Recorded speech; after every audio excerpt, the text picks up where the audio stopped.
Namahagi ng tulong sa mga mangingisdang Pinoy ang Bureau of Fisheries and Aquatic Resources at Philippine Coast Guard sa bahagi ng Bajo de Masinloc.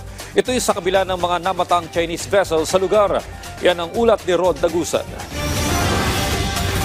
Patuloy ang pananatili ng presensya ng mga Chinese vessel sa Bajo de Masinloc.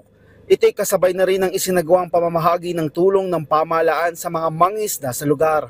That's the reason why there are 4 BFAR vessels there and 1 Philippine Coast Guard. No? As we speak right now, meron na mga mangingisdang lumapit na sa BFAR vessel at kasalukuyan tayong namimigay ng ayuda, particularly fuel and even ice, no? Para mas matagal na makapangisda ang ating mga kababayang Pilipino. Anya, kahit na may presensya ng China, magpapatuloy ang kanilang deployment para hindi ma-normalize ang illegal na presensya nito at masiguro ang kaligtasan ng mga mangingisdang Pilipino.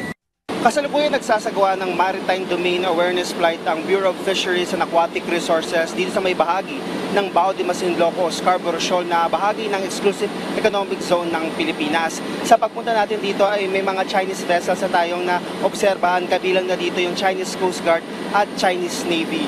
At kita natin dito yung ginagawa nilang pagtaboy sa mga barko ng Philippine Coast Guard at BFAR na nasa lugar. Nakatanggap din ng radio challenge ang sinasakyan naming aircraft habang papalapit sa Bajo de Masinloc. This is Chinese Naval Warship 569. You have violated the sovereignty of People's Republic of China and poses risk on the safety of Hualien Island. Leave immediately. Bilang tugon, nag-radio challenge din ang BFAR dito. This is the Bureau of Fisheries and Aquatic Resources aircraft of the Philippine Government, RP-1077. We are conducting lawful maritime patrol within the exclusive economic zone of the Philippines. You are way beyond the 200 nautical mile easy of your country. Please review your chart. Ayon sa Philippine Coast Guard, nasa 3 barko ng People's Liberation Army Navy ang kanilang namataan.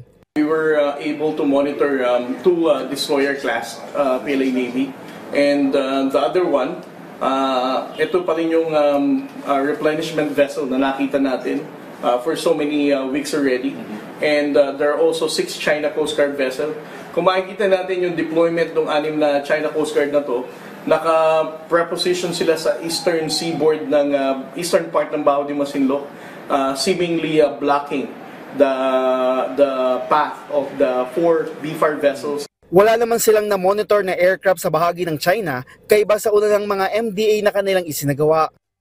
The reason why there is a significant uptake of number of the Chinese Coast Guard vessels is because of they monitored the deployment of 4 BFAR vessels together with Philippine Coast Guard.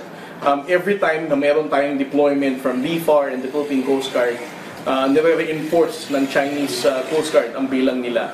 Habang may namataan din ng mga boya sa loob at labas ng Bajo de Masinloc. Ayon kay Tariela, kanila itong na-monitor kasunod ng deklarasyon ng Bajo de Masinloc bilang Natural Reserve ng China. Rod Lagusad, para sa Pambansang TV sa Bagong Pilipinas.